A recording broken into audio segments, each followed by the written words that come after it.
The summer sun shone brightly over the suburban neighborhood as Sarah Chen packed the last of her daughter's clothes into a small pink suitcase. 10-year-old Lily bounced excitedly around the living room, unable to contain her enthusiasm. "Do you think Grandpa will take me fishing every day?" Lily asked, her dark pigtails bobbing as she moved. Sarah smiled at her daughter's excitement. "I'm sure he will, honey. Grandpa Joe loves fishing almost as much as he loves spending time with you." This was going to be Lily's first time staying with her grandparents for 2 whole weeks without her parents. The lakeside cabin in northern Michigan had been in the family for generations, but until now, Lily had only visited for weekends with her mom and dad alone. "All set?" David Chen asked as he walked into the living room, car keys jingling in his hand. He was trying to sound cheerful, but Sarah could tell he was also nervous about their daughter being away for so long. "Almost." Lily ran to grab her stuffed bear, Mr. Buttons, from the couch. "Can't forget him." The 3-hour drive to the cabin was filled with Lily's excited chatter. She talked about all the things she wanted to do: fishing with Grandpa, baking cookies with Grandma, swimming in the lake, and exploring the woods. Sarah and David exchanged glances, both happy but anxious about their little girl's growing independence. When they finally arrived, Grandpa Joe and Grandma Helen were waiting on the wooden porch of the rustic cabin. The old structure sat just 50 yards from the shoreline of Lake Huron, surrounded by tall pine trees that swayed gently in the summer breeze. "There's my favorite granddaughter," Joe called out, his arms wide open as Lily rushed from the car straight into his embrace. "I'm your only granddaughter, Grandpa," Lily giggled, a response that had become their special greeting over the years. Helen wiped her hands on her apron and joined them for hugs. "I've made your favorite blueberry muffins, dear. They're still warm from the oven." The adults carried Lily's luggage inside while she inspected the cabin, reacquainting herself with the familiar space that smelled of pine, old books, and Grandma's baking. The wooden walls were decorated with fishing trophies and family photos. A large stone fireplace dominated the living room, though it sat cold during the warm summer months. After lunch, Joe showed Lily the new fishing equipment he had bought especially for her visit, while Helen quietly reassured Sarah that they would take excellent care of their granddaughter. "We've child-proofed everything," Helen said, though Lily was well past the age of needing such precautions. "And Joe has the first aid kit updated. Cell reception is better this year, too. They put up a new tower just 5 miles down the road." Sarah nodded gratefully. "We'll miss her terribly, but I know she'll have an amazing time." As the afternoon wore on, the time for goodbyes approached. Sarah knelt down to look her daughter in the eyes. "Remember our deal? You'll send us a photo every day so we can see what you're up to, and we'll call in the evenings when you're back at the cabin." "I promise," Lily said, holding up her brand new phone, a gift her parents had given her specifically for this trip. It was a simple model with limited features, but it would keep them connected. The goodbye hugs lasted a bit longer than usual. David reminded Joe and Helen about Lily's mild allergy to bee stings, and Sarah double-checked that they had the emergency contact list. As Sarah and David drove away, they watched in the rearview mirror as Lily stood between her grandparents, waving enthusiastically.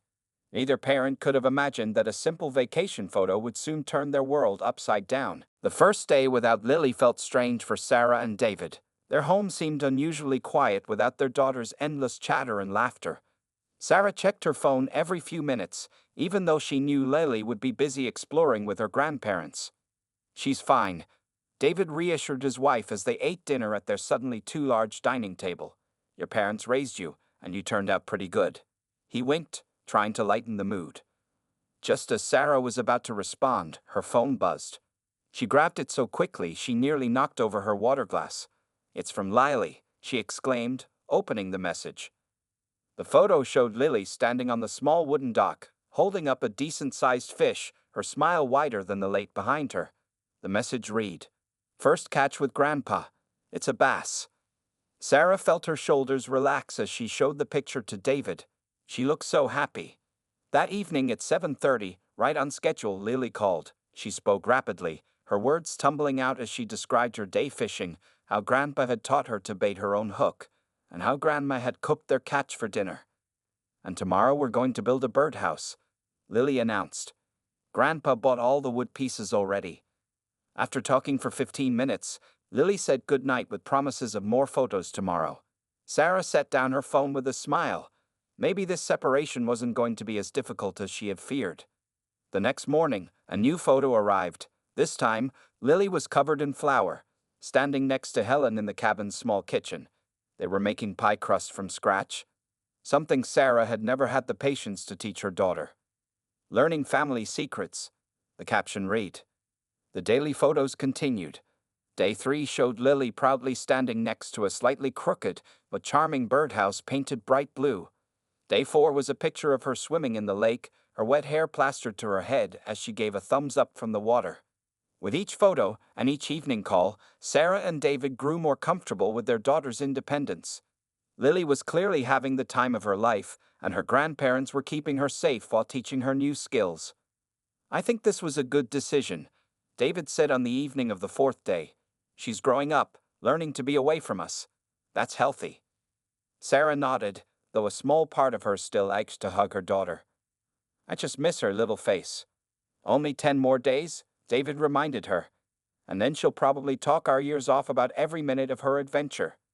On the morning of the 5th day, Sarah was in a meeting at work when her phone buzzed with Lily's daily update. She waited until her break to look at it, expecting another smiling image of her daughter enjoying nature or crafting with her grandparents.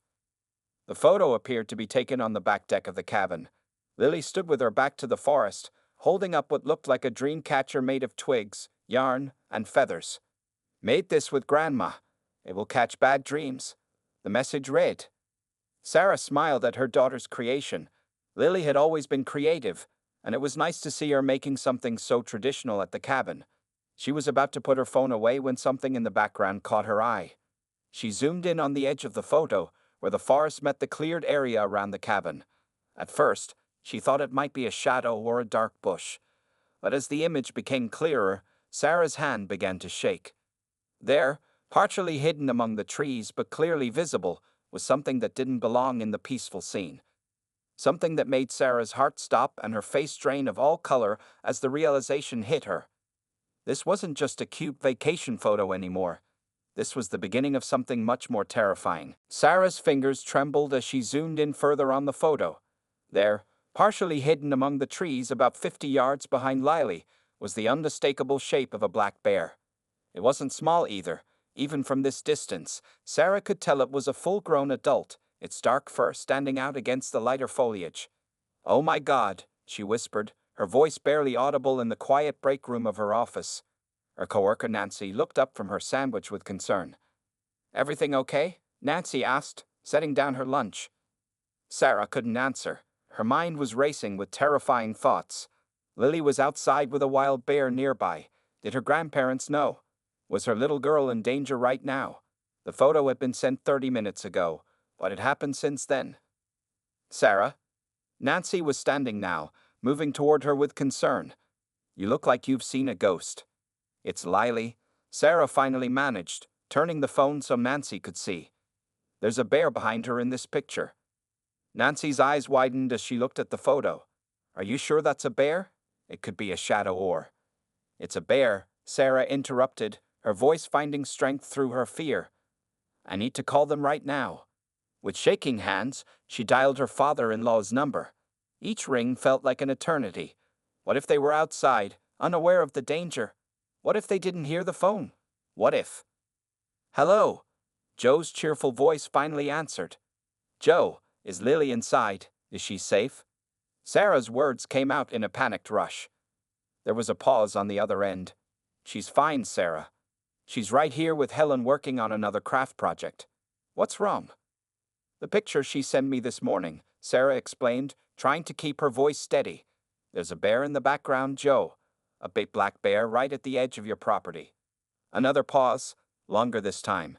Sarah could hear Joe moving, probably walking to somewhere more private. "Are you absolutely certain, Sarah?" His voice was lower now, more serious. "Yes, I'm looking at it right now. It's about 50 yards behind her, partially hidden in the trees, but it's definitely a bear." "Stay on the line," Joe said. Sarah could hear him moving again, saying something to Helen that she couldn't quite make out. A moment later, she heard a door close. "I'm on the back deck now," Joe said quietly. "I don't see anything at the moment, but that doesn't mean it's not around." Sarah heard him walking, the wooden boards of the deck creaking under his weight. Where exactly did you see it in the photo? Behind Lily, to the right side of the frame. It's standing near that big pine tree with the split trunk.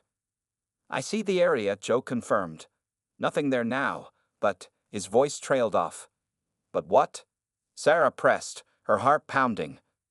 Fresh tracks, Joe said grimly. You're right, Sarah. There was definitely a bear here, and from the size of these prints, it's a big one. Sarah's free hand covered her mouth, stifling a gasp. Nancy, who was still standing nearby, placed a comforting hand on Sarah's shoulder. What should we do? Sarah asked, her mind already racing through worst-case scenarios. Should we come get her?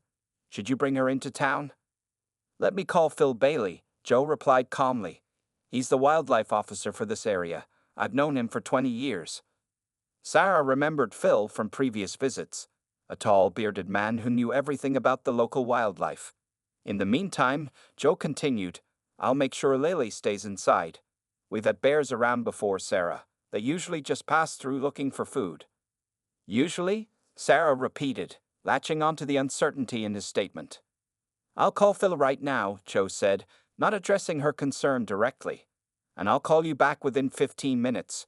Try not to worry too much. Lily is perfectly safe inside the cabin with us. As they hung up, Sarah stared at the photo again.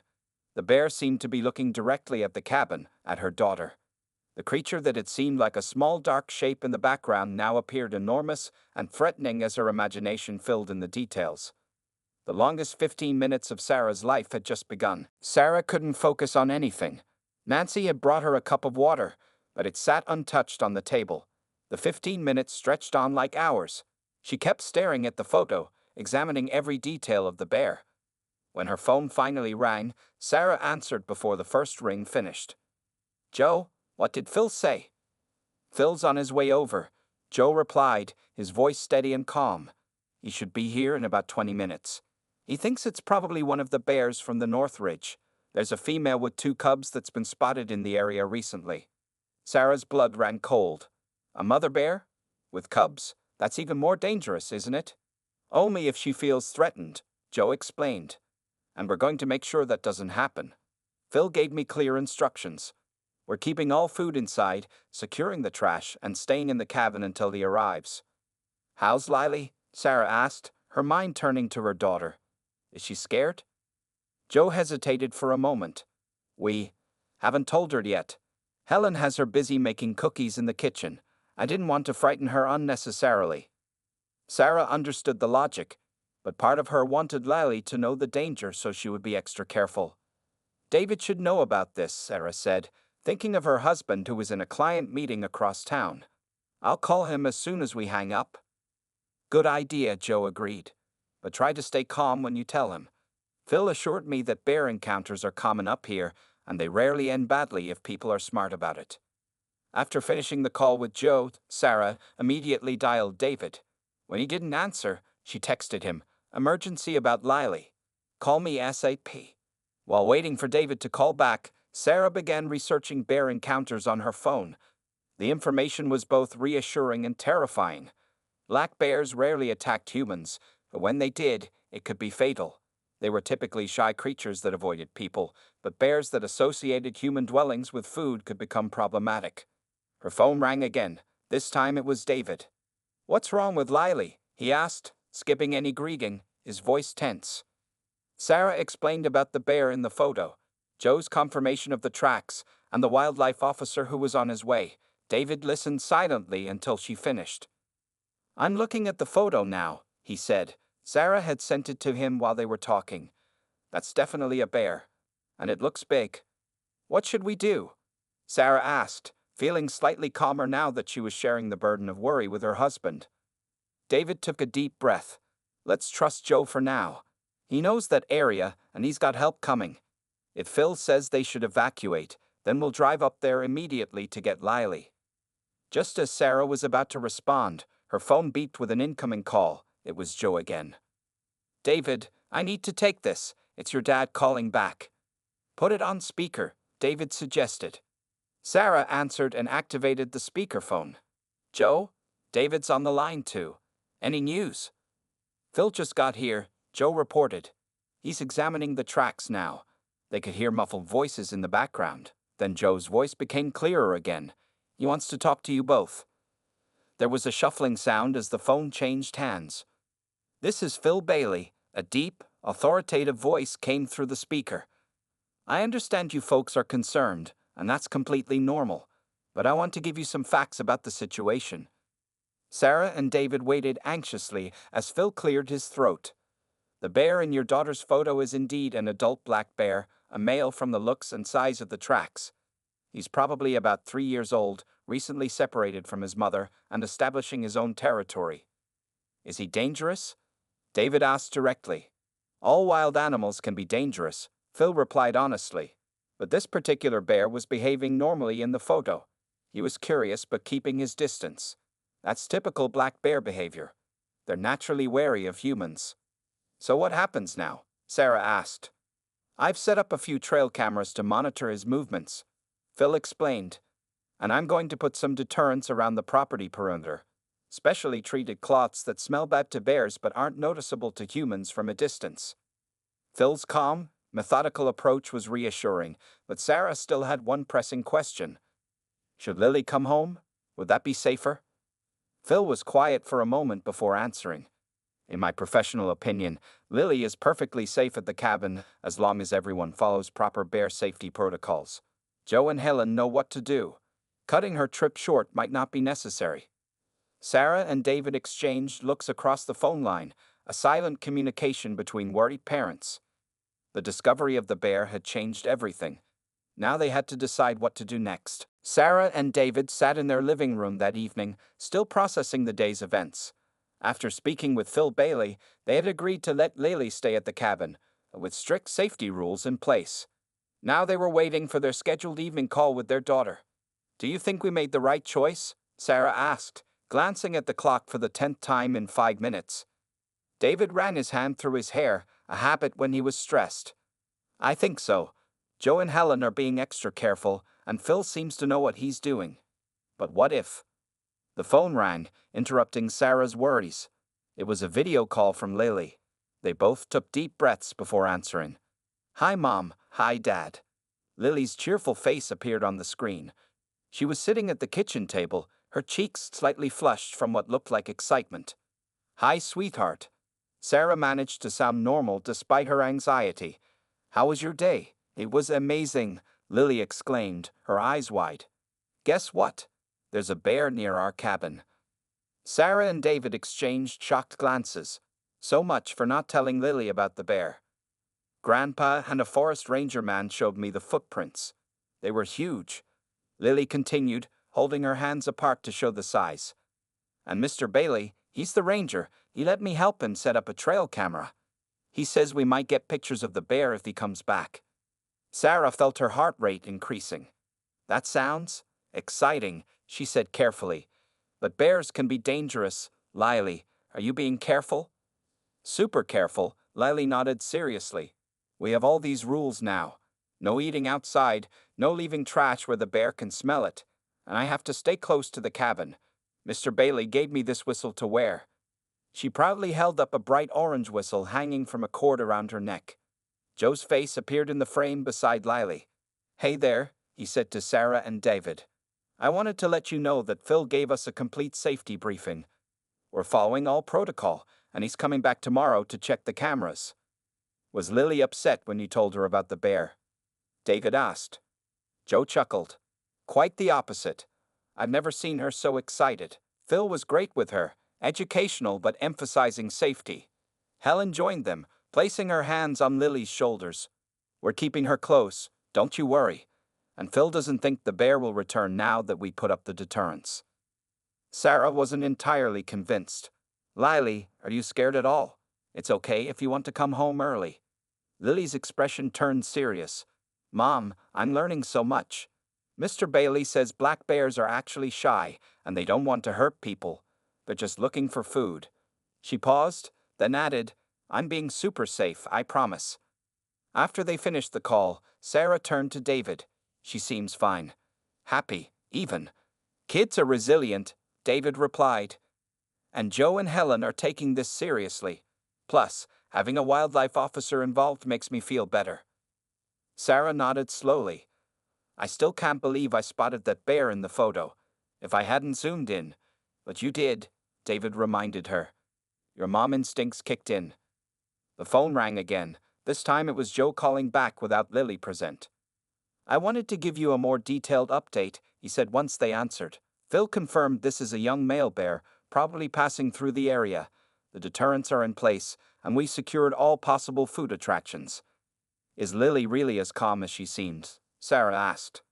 Honestly, yes, Joe replied. She's treating this like a nature documentary come to life.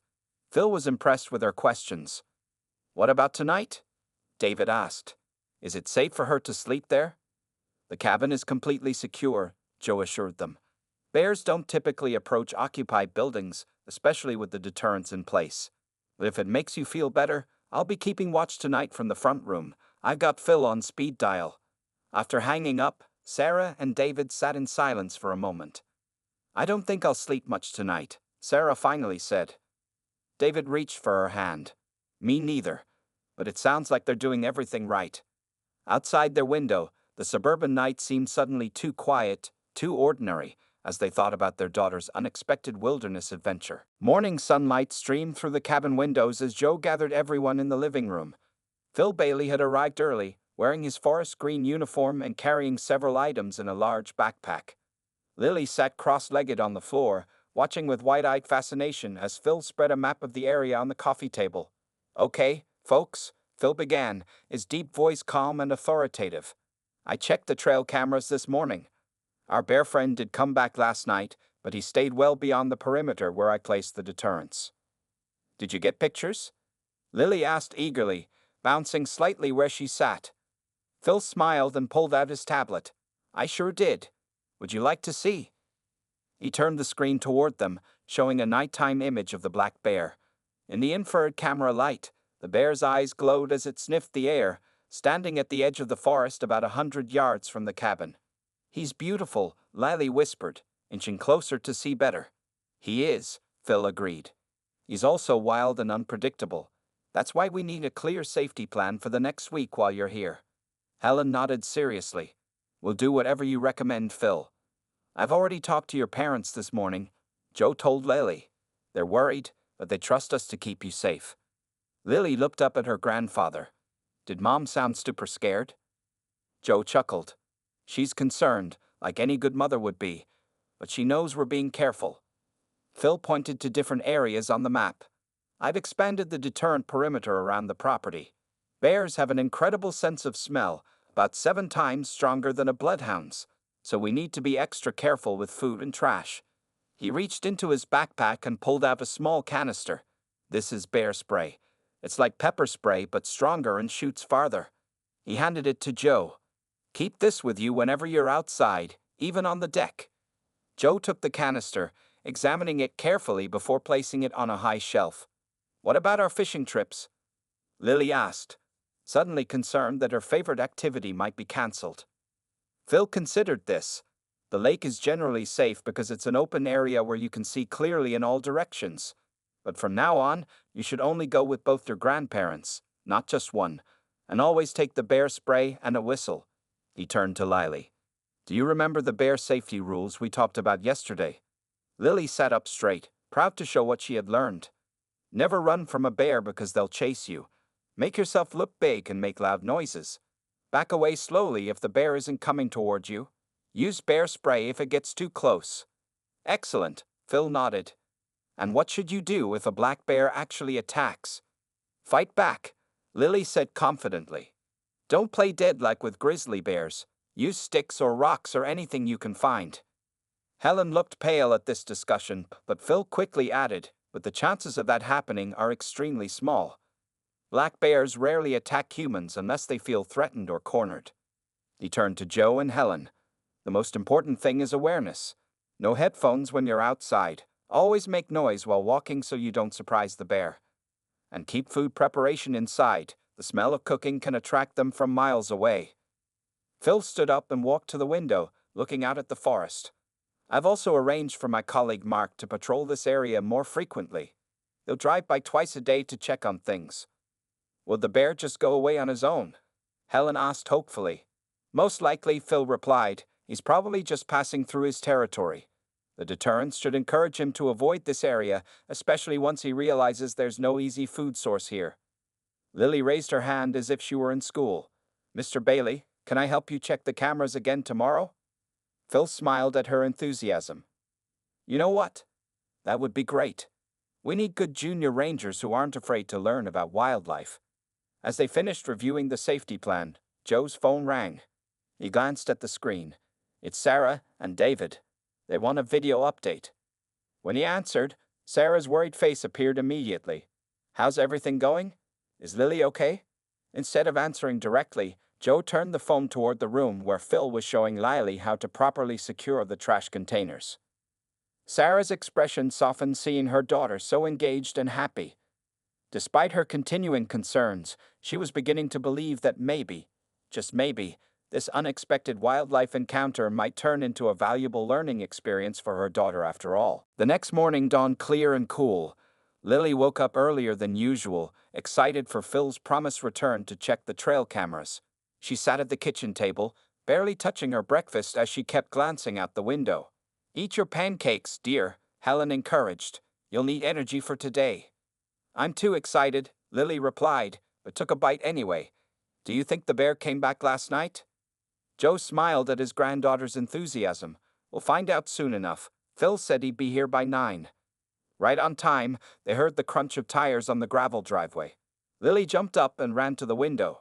He's here, and there's another person with him.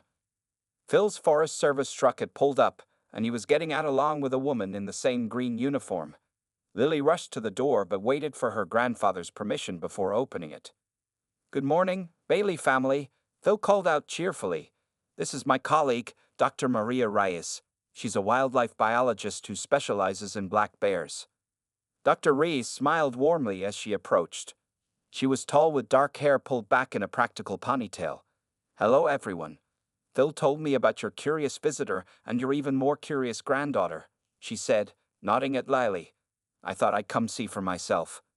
Lily could barely contain her excitement. Are you going to tell us about bears? Do you have pictures? Have you ever touched one? Dr. Reyes laughed. Yes to all 3 questions. But first, let's check those trail cameras to see if our friend returned last night. The group walked together toward the edge of the property where Phil had set up the cameras. Joe carried the bear spray in his pocket, and everyone stayed close together, making plenty of noise as they walked.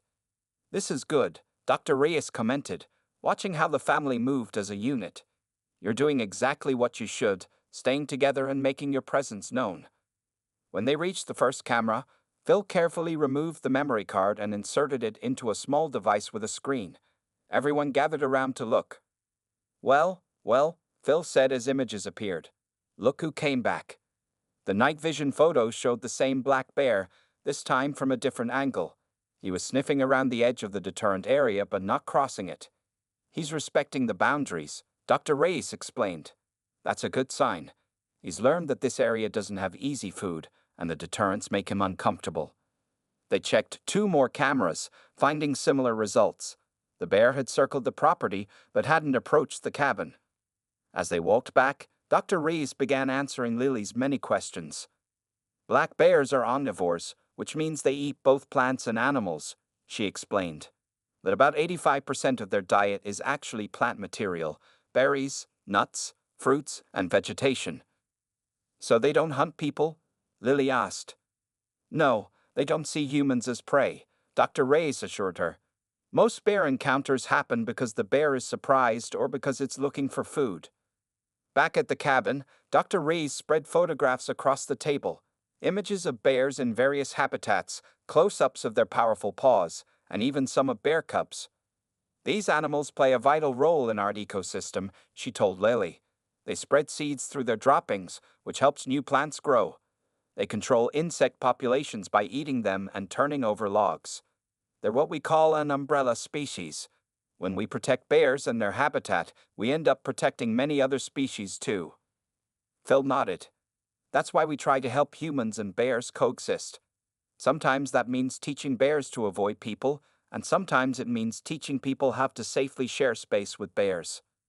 Lily absorbed every word, asking thoughtful questions that impressed both wildlife professionals.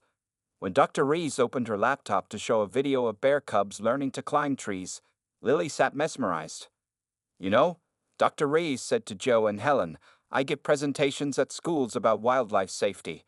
Your granddaughter has a natural curiosity that would serve her well in science. Joe beamed with pride. She's always been interested in animals. Dr. Reyes turned to Lily. Would you like to become a junior forest ranger? We have a program for kids your age. Lily's eyes widened. Really? I could be a ranger. A junior ranger, Dr. Reyes clarified, reaching into her bag. It comes with this badge, an official handbook, and a responsibility to help teach others about respecting wildlife. As Lily accepted the badge with trembling hands, Helen quietly took a photo to send to Sarah and David. What had started as a frightening discovery was transforming into something truly special, an experience that might shape Lily's understanding of nature for years to come. The remaining days of Lily's vacation passed quickly. Each morning, she would help Phil or his colleague Mark check the trail cameras.